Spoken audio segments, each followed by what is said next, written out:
Hi viewers, welcome to aathusamayal. இன்னியோடைய recipe பார்த்தீங்கன்னா 7 cup barfi 7 cup ingredient நம்ம எடுத்து இந்த பர்ஃபி பண்ணுறது தான் 7 கப் கேக்குன்னு சொல்லுவாங்க, இல்லை 7 கப் பர்ஃபின்னு சொல்லலாம். இப்போ இது எப்படி பண்ணுறது அப்படின்னு பார்க்கலாம். இது பாருங்கள், நல்ல டெக்ஸ்சரில் ரொம்ப நல்லா உங்களுக்கு சாஃப்டாக வந்திருக்கு.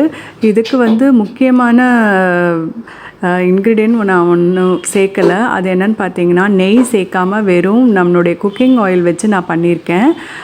இப்போது பாருங்கள், 6 கப்ஸ் என்னென்னு பாருங்கள். கடலை மாவு 1 கப், அப்புறம் பால் 1 கப், அதுக்கப்புறம் தேங்காய் 1 கப், அப்புறம் 3 கப் சர்க்கரை, அதுக்கப்புறம் ஆயில்.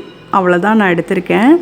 இப்போ ஃபஸ்ட்டு நீங்கள் கொஞ்சம் அந்த கடலை மாவை போட்டு நல்லா இந்த வாணலில் நீங்கள் வறுத்து எடுத்துக்கோங்க. ஒரு பிளேட்டில் கொஞ்சமாக நெய் தடவி அதை வச்சுட்டுங்க சைடில். ஏன்னா டக்குன்னு நமக்கு இது பண்ணிகிட்டே இருக்கும்போது அந்த எண்டில் நமக்கு தேவைப்படும். அது ஃபஸ்ட்டே பண்ணி வச்சுருங்க. அதுக்கப்புறம் அது பட்டர் ஷீட் இருந்தால் ரொம்பவே வெல் அண்ட் குட்.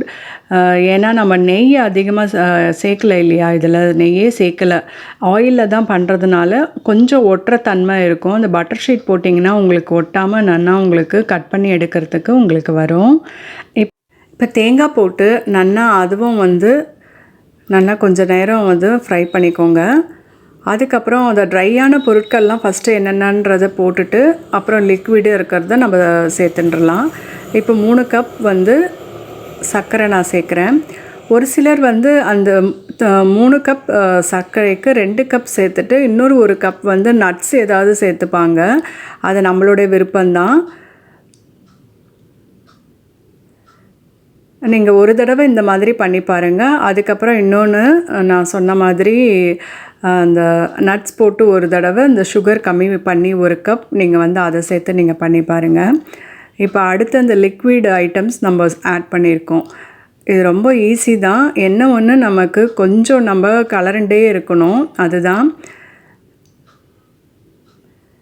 இப்போது நான் ஆயிலும் அதுக்கப்புறம் மில்க்கும் சேர்த்துட்டு இப்போ எல்லாமே ஒட்டு மொத்தமாக நான் நல்லா கலரி எடுத்துகிட்டே இருக்கணும். இது எப்படியும் ஒரு 15 மினிட்ஸ்க்கு நம்ம இந்த மாதிரி கொஞ்சம் கைவிடாமல் நம்ம கலர்ண்டே இருக்கணும்.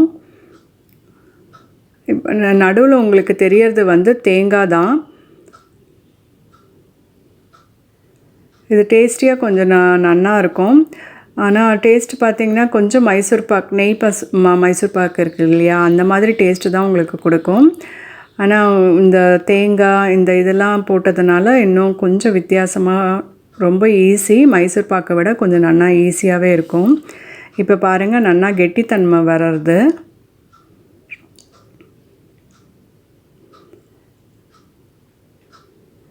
ஒரு 10 நிமிஷம் நீங்கள் இப்படியே கலர்ண்டே இருந்தீங்கன்னா அது இந்த மாதிரி ஸ்டேஜில் உங்களுக்கு கிடைக்கும். நான் இப்போ இண்டக்ஷன் ஸ்டவ்வில் வச்சு பண்ணுறதுனால கொஞ்சம் லேட் ஆகுது. இதே கேஸ் ஸ்டவ்வில் நீங்கள் பண்ணிங்கன்னா சிம்மில் வச்சுட்டு நீங்கள் அப்படியே கொஞ்சம் கலர்ண்டே இருக்கணும்.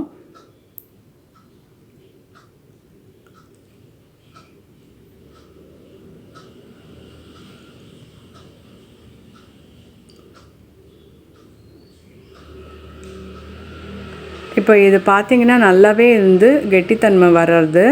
நம்ம விட்ட ஆயிலே இதுக்கு போதுமானது. நீங்கள் வாணலில் ஒட்டுற மாதிரி இருக்கிற மாதிரி இருக்கும். அதுக்கப்புறம் கொஞ்சம் ஒட்டாமல் உங்களுக்கு பதம் வரும். அது எந்த ஸ்டேஜுன்றதை நான் சொல்கிறேன்.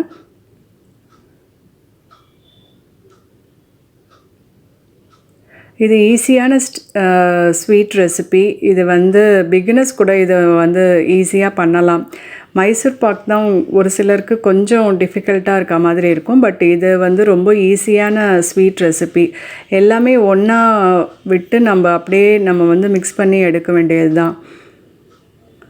இப்போ பாருங்கள், இந்த வாணலில் ஒட்டாமல் கொஞ்சம் வரும். நமக்கு அப்படியே நல்லா சுருண்டு வரா மாதிரி இருக்கும்.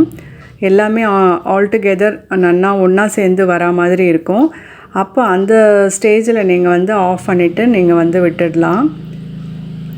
கொஞ்சம் தண்ணி இருக்குது இல்லையா, அதை தொட்டுண்டு கொஞ்சமாக எடுத்து நீங்கள் கையில் உருட்டி பார்த்தீங்கன்னா நல்லா உருட்டுற பதம் வரும். அப்போது இது கரெக்டான டெக்ஸ்சர்னு நம்ம தெரிஞ்சுக்கலாம். பிகினர்ஸாக இருந்ததுன்னா ஜஸ்ட்டு நான் இப்போ உங்களுக்கு நான் காமிக்கிறேன் பாருங்கள். அந்த ஸ்டேஜில் நீங்கள் எடுத்து அந்த தட்டில் விட்டுருங்க.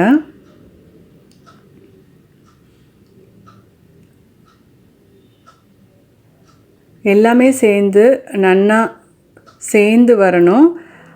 அதுக்கப்புறம் பார்த்திங்கன்னா உங்களுக்கு கொஞ்சம் இப்போது இந்த மாதிரி இருக்கிறது கன்சிஸ்டன்சி கொஞ்சம் உங்களுக்கு அதிக இன்க்ரீஸ்டாக காமிக்கும். அதே சமயத்தில் நல்லா பொங்கி வர மாதிரி வரும். ஸோ அப்போது அது ரெடி ஆகிடுதுன்னு அர்த்தம்.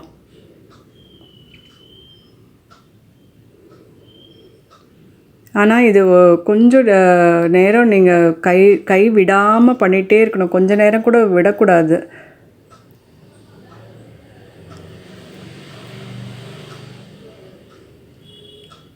இப்போ பாருங்கள், உங்களுக்கு வித்தியாசம் தெரியும். லைட்டாக நீங்கள் விட்டால் கூட அது நல்லா ஒரு மாதிரி நல்லா பபுள்ஸோடு அப்படியே மேலே தலைச்சி வரா மாதிரி இருக்கும் உங்களுக்கு. ஸோ இது கரெக்டான பதம். நீங்கள் எடுத்து நீங்கள் விட்டுடலாம். இப்போ பாருங்கள், இப்படி நம்ம கரண்டியால் சுற்றி விட்டோம்னா எல்லாமே ஒன்று சேர்ந்து வரும்.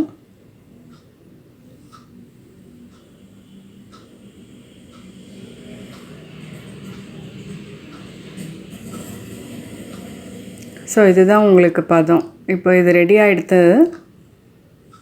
இப்போ இதை நான் ஸ்டவ் ஆஃப் பண்ணிடுறேன். ஆஃப் பண்ணிவிட்டு தட்டில் எடுத்து விட்டுடுறேன்.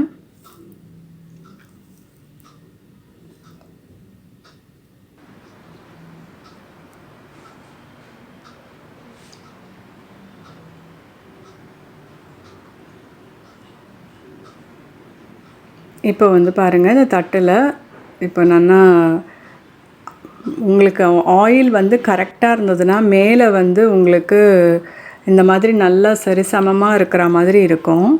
இப்போ பாருங்கள், அந்த சுருட்டுற பதம் நல்லா தெரியறதா? அந்த உருண்டை கரெக்டாக வந்திருக்கு பாருங்கள் நமக்கு டெக்ஸ்சர். ஸோ இது கொஞ்சம் ஆறின பிறகு, ஆறத்துக்கு முன்னாடி பண்ணாதீங்க. கொஞ்சம் ஆறின பிறகு நீங்கள் இந்த மாதிரி கரெக்டான ஷேப்பில் நீங்கள் கட் பண்ணிவிடுங்க. நல்லா ஆறிடுத்துன்னா உங்களுக்கு ரொம்ப உதிர்ந்து வரா மாதிரி வந்துடும்.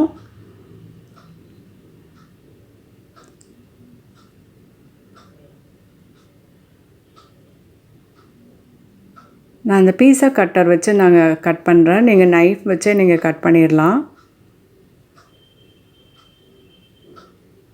கரெக்டான கத்தி எது இருக்கோ நீங்கள் அதை வச்சு கட் பண்ணி நீங்கள் எடுத்திங்கன்னா இப்போ இது ரெடி ஆகிடும். இப்போ பாருங்கள், எனக்கு கொஞ்சம் இந்த தூளும் வந்திருக்கு. நான் உங்களுக்கு அதான் காமிச்சிருக்கேன். பாருங்கள் எவ்வளோ சாஃப்டாக நல்லா பிட்டு பார்த்தா இவ்வளோ நல்லா சாஃப்டாக வந்திருக்கு பாருங்கள். இப்போ நம்ம எடுத்திருக்க அந்த 1 கப் கடலை மாவுக்கு எப்படியும் ஒரு 30 பீசஸ்க்கு வந்திருக்கு. ஸோ நீங்கள் இதே மாதிரி வீட்டிலே பண்ணி பார்க்கலாம். உங்களுக்கு ஈஸியாக இருக்கும்.